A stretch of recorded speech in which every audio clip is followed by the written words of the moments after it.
Bonjour Émilie Bonjour Magali. et bonjour la communauté Vibre Magazine. Aujourd'hui, j'ai le plaisir de vous présenter Émilie Mauck, maman spéculoos sur YouTube, puisque Émilie anime une chaîne YouTube. Et aujourd'hui, Émilie va venir nous parler de la manière dont elle vit sa parentalité, puisque c'est une maman un petit peu particulière. Oui, Voilà. tout à fait. Une maman un peu particulière sur plein de domaines, mais et surtout, c'est ce qui m'amène aujourd'hui près de toi, Magali, c'est que nous, on est deux mamans en fait. Dans notre famille, on est deux mamans.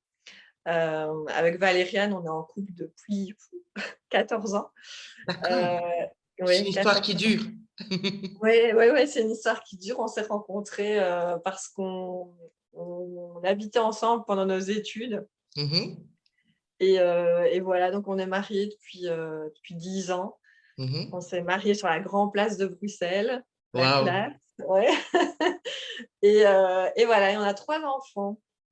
Donc une OK. famille un petit peu originale à la campagne en Belgique. Des enfants de quel âge?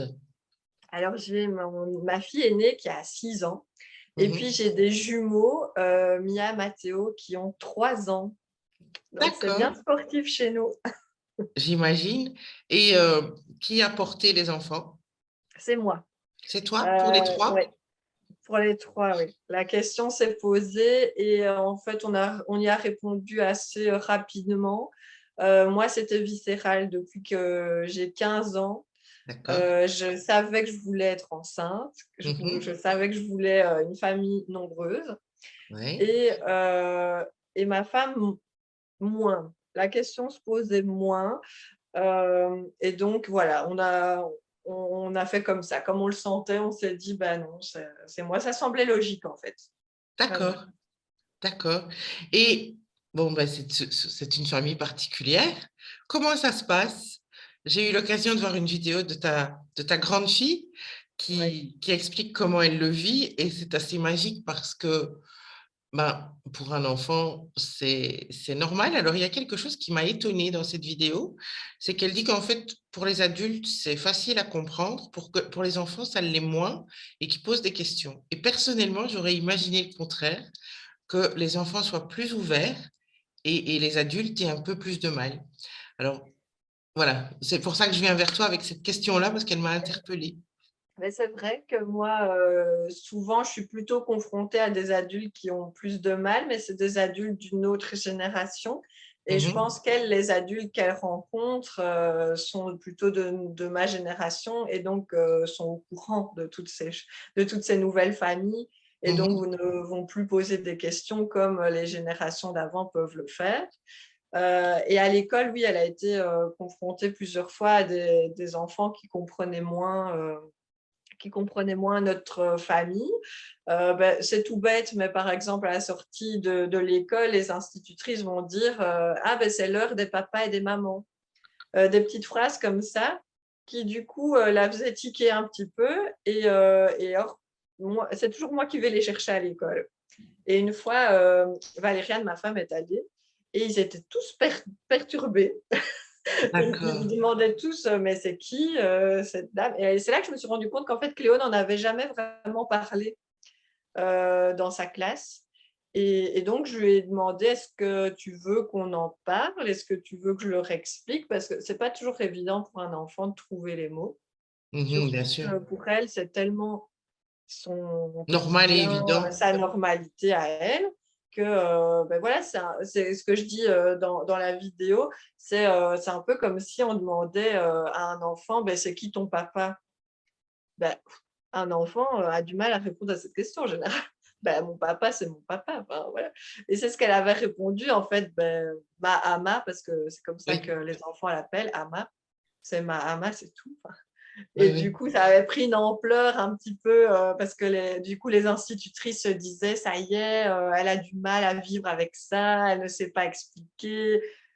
Et en fait, donc j'ai calmé le jeu en disant, non, non, en fait, il n'y a pas de souci, c'est juste qu'elle n'a pas les mots. Elle avait 3 ans en plus à l'époque. Hein, donc, c'est juste qu'elle n'a pas les mots pour expliquer et qu'il faut, voilà, pourtant on en parlait beaucoup à la maison, mais Voilà, donc je pense que depuis, il y a eu du chemin. Mes vidéos aussi, le fait que j'en parle et elle a vu toutes Mmh. mes vidéos, j'ai des petits fans à la maison et du coup, ils ont plus facile, d'en parler. Est-ce qu'il arrive que toi ou ton épouse ou les enfants, puissent vous rapporter des marques d'hostilité vraiment? Franchement, on en a eu peu, très, très peu. J'en ai eu plus quand j'habitais en ville et qu'on n'avait pas encore d'enfants, mais qu'on était en couple avec Valériane. Des remarques dans la rue, tout ça, ça on a eu. Mmh. Les enfants, je pense, n'ont jamais été confrontés à des personnes qui, voilà, qui avaient des propos vraiment homophobes non, c'est pas qu'on les met dans une bulle, mais je pense que on est un peu dans une bulle sans le vouloir. On est vraiment entouré de gens bienveillants, ou alors les gens qui comprennent moins vont rien dire. Par contre, sur les réseaux sociaux, c'est autre chose. D'accord. J'ai été, pas sur ma chaîne, parce que voilà, ma chaîne, c'est des gens très bienveillants qui me suivent. Donc, après cette vidéo-là, il n'y a vraiment pas eu de message de haine. Mais on a été interviewé pour une capsule vidéo C'est comme Views. ça que je t'ai connue. C'est comme ça que tu m'as connue, ouais. Et je ne sais pas si tu as regardé les commentaires sous la Non. vidéo. C'était assez trash. D'accord. Moi, je m'étais un peu blindée. Je savais en fait que ça allait arriver. Et donc, voilà, ça ne m'atteignait pas du tout. Par contre, ma femme a été très mal après ça. Elle a commencé à répondre aux messages, le truc qu'il ne faut surtout pas faire. Mais par contre, on n'en a pas du tout à parler à Cléo des messages, évidemment, parce Non, qu'elle bien était là sûr. dans cette vidéo qu'on a faite. Et donc là, sur les réseaux, les gens se lâchent, hein. Les gens se lâchent, il n'y a pas du tout de filtre, il y a pas. Donc, oui. En même temps, des haters, il y en a pour tout et il y a des gens qui sont spécialistes et qui, à la limite, commandent de manière haineuse tout et n'importe quoi. Bien sûr, bien sûr. Et moi, franchement, ça ne m'atteignait pas parce que je suis tellement droite dans mes bottes. Enfin, tu vois ce que je veux dire? Bien Pour sûr, moi, c'est ma vie, c'est ma famille, c'est comme inatteignable. On ne peut pas m'atteindre là-dessus, on ne peut pas me toucher là-dessus. C'est ma force, ouais, je sais qu'on est dans nos droits et enfin, tu vois, on n'a rien à se reprocher, on est bien juste sûr. une famille comme les autres. Donc, moi, ça ne m'a pas du tout atteint. Après, je sais que mes proches étaient plus inquiets. Mais bon. Si tu avais un message à faire passer par le biais de cette vidéo aux gens qui ne connaissent pas l'homoparentalité, qui peut-être se posent des questions, voire qui sont dans le jugement négatif, qu'est-ce que tu aurais envie de leur dire? S'il y avait une seule chose à leur dire? Ben, franchement, allez vous renseigner, allez prendre de l'information. C'est en fait comme ça qu'on ouvre son esprit. Hem, Moi, mes vidéos, elles sont faites pour ça, en fait. Je m'adresse pas aux familles, homoparentales, moi, dans mes vidéos. Je m'adresse, souvent plus aux hétéros, en fait, pour montrer, à quel point, en fait, on est comme vous. C'est Oui, quand tu dis, tu vois, une famille, spéciale ou une famille et c'est comme ça aussi qu'on dit, nous-mêmes, hein. Mais tu vois, quand j'y réfléchis, je me dis: «Mais en fait, dans notre quotidien, c'est la on même n'a chose. rien de spécial». On galère avec nos enfants, on fait tout ce qu'on peut pour essayer de les éduquer au mieux, on se pose des questions, on se remet en question, enfin comme tous les parents. Et donc c'est ça que j'aurais envie de dire, c'est prenez les infos, allez voir un peu comment ça se passe, chez les familles-là et vous vous rendrez vite compte en fait que c'est très basique et très commun comme famille, en fait. On a tendance à se dire, que ça doit être une vie à part ou une vie un peu, hors du commun, mais en fait, on a le même quotidien que tous les parents, en Que fait. tous les parents. Ouais. Du coup, tu as parlé de ta chaîne YouTube, Maman Spéculose, euh, dont les internautes retrouveront les coordonnées Oui. en dessous de la vidéo et dans la fiche profil. Qu'est-ce que tu proposes sur cette chaîne YouTube?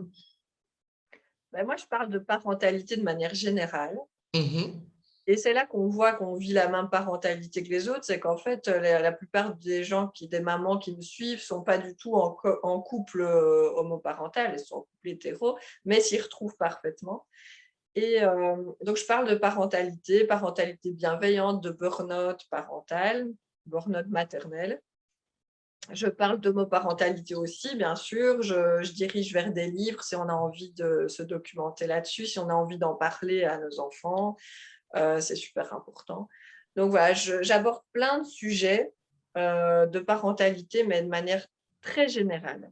Enfin, D'accord. pas générale, ouais, très générale. Je parle de portage aussi parce que c'est un peu mon métier. Moi, je donne des ateliers de portage aux parents. Et donc, j'ai quelques vidéos qui parlent de portage et quelques vidéos qui parlent d'allaitement. Donc, vraiment, une maman qui parle aux autres mamans de D'accord. tous les sujets qui peuvent les intéresser au quotidien. Du coup, il y a quelque chose qui me vient, une question qui me vient à l'esprit. Est-ce que tu penses que Amma pourrait parfois être une ressource pour les papas? Ouais, peut-être. Parce que, Peut-être, je sais pas. Enfin, on a tous en nous des côtés masculins, bien sûr, féminins. Donc, dans notre couple, ça se marque aussi très fort, mhm, hein. C'est Ama qui va bricoler, réparer les trucs à la maison. Donc, oui, mais ça, c'est un truc qu'on a souvent remarqué. Tu sais, il y a des cercles de femmes, oui, des cercles de mamans, et oui, elle ne se retrouve pas du tout, elle, dans ça, parce qu'on parle de maternité, de choses qu'elle n'a pas vécues, et en fait, elle a vécu l'autre rôle, le mhm, rôle de l'accompagnant, de celui qui est là pour soutenir la femme dans sa grossesse. Et elle ne se retrouve pas non plus dans les cercles de papa. mhm. Donc, il y a un vide là, il y a quelque chose à Il y a créer. peut-être quelque chose à créer parce que moi, je me dis, hein, en tant que femme qui ne suis pas maman non plus, que je peux quand même comprendre les mamans parce que j'ai un corps de femme. Et Oui. donc, Ama n'est pas maman au sens biologique du terme.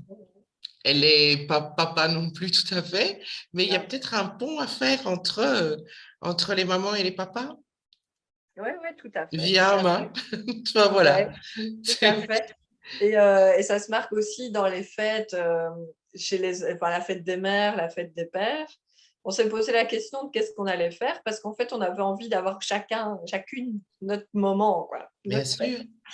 Et elle m'a dit, mais en fait, moi, je veux bien la fête des pères parce que je préfère les cadeaux que reçoivent les papas. D'accord. Et donc, on s'est arrangé comme ça. Elle est fêtée à la fête des pères. Mais elle dit oui, les mamans, elles reçoivent toujours des cadeaux qui ne me parlent pas du tout. Moi, je préfère le gant de barbecue ou le set de bricolage. Donc, voilà, on s'est facilement dispatché les fêtes comme ça. Mais oui, de fait. Et je pense qu'il y a des ponts à faire de manière générale entre les papas et les mamans, entre les femmes et les hommes. Oui, C'est essentiel parce que au final, on cohabite tous et on se connaît très mal. tout à Euh, fait. Là, je me renseigne énormément, je suis très tournée vers le cycle, les cycles féminins, les cycles des saisons lunaires et tout ça. Et je me disais, mais en fait, est-ce que est-ce que les hommes connaissent tout ça? Est-ce que les hommes savent vraiment ce que c'est le cycle féminin? Enfin voilà, je sors du sujet, mais je me dis Et vraiment, il y a quelque il y a chose à des faire. femmes qui travaillent à ça, mais en même temps, ce sont souvent des femmes très femmes. Et Oui, donc, je me dis que vraiment, alors, on parle de Hama parce on est en train d'en parler ensemble, mais il y a peut-être d'autres couples hétérosexuels où maman serait peut-être aussi intéressée par les cadeaux de la fête des pères plus que ceux de la oui, fête des mères. oui, tout à Et donc, fait, ce serait tellement génial de pouvoir sortir des stéréotypes, complètement, qu'on soit complètement, homo, hétéro oui, ou autre chose, peu importe. Et complètement. je pense que voilà, il y a des ponts magnifiques à faire.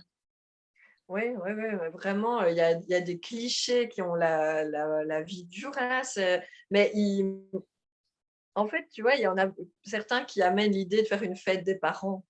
Et moi, je trouve Oui, ça génial, la fête des parents. Mais il y a tellement de gens qui sont contre, c'est fou. Enfin, ouais, ouais, non, il ils veulent pas changer leurs habitudes et voilà, c'est dommage parce que je trouve que ça n'inclut pas beaucoup de familles. Il y a énormément de personnes, de couples divorcés, de mamans bien solo, de papas sûr, solo, de couples de enfin, il de existe familles tellement de sortes de recomposées, familles, ouais, que maintenant il y a de moins en moins d'enfants qui vont se retrouver dans ces fêtes-là. tout à fait. C'est les marginalisés, en classe, hein. Bon, écoute, est-ce que tu as envie d'ajouter autre chose ou est-ce qu'on termine sur cette question d'ouverture à mettre en place et des ponts qu'il y a peut-être à faire? Beh, oui, non, je pense que pour revenir à l'homoparentalité, juste vraiment, si vous avez des enfants, parlez-leur-en, même si c'est pas, leur quotidien. C'est hyper important de leur ouvrir l'esprit dès le début avec des livres, avec, ouais, ou juste une discussion ou bien dans leur jeu, intégrer dans leur jeu des autres familles. Au lieu de jouer à papa, maman, tiens, on jouerait vu qu'on est 2 femmes, on jouerait bien à maman, maman, parce qu'il y a des couples comme ça. Enfin voilà, c'est toutes des petites Tout à choses comme fait. ça qui permettent d'ouvrir un peu l'esprit, et même avec les petits-enfants, hein, si vous gardez les petits-enfants, il y a moyen aussi de faire rentrer ça dans les jeux et c'est super important. Ce que je ferai, c'est que je mettrai dans le descriptif de la vidéo des ressources de manière à ce que celles et ceux qui nous entendent et qui ont envie d'aller plus loin et d'informer éventuellement leurs enfants Oui. puissent le faire avec le matériel adéquat. Tout à fait. Beh, j'ai une de mes vidéos où c'est 10 livres qui parlent de moparentalité, donc qui est Génial. pas mal. Et là, je vais en refaire une parce que depuis, il y en a eu beaucoup de nouveaux. Et OK. donc, voilà, je vais en refaire une bientôt qui parle de ça parce que c'est très riche. Les bibliothèques sont très, très riches pour tous ces sujets-là. Bon, ben, c'est génial. Eh ben, écoute, Émilie, merci pour ce bel entretien. Ben, merci à toi de parler de ce sujet vraiment important. Ouais, ça me semblait important. Le mois de mai, c'est le mois de la fête des mères et ça me semblait important de parler de toutes les mamans. Oui, c'est super. Voilà. Eh ben, Merci à écoute, toi. à très bientôt quand tu veux sur Vivre le Magazine. Merci. Et puis, bye bye et bye bye la communauté. À bientôt. Bye.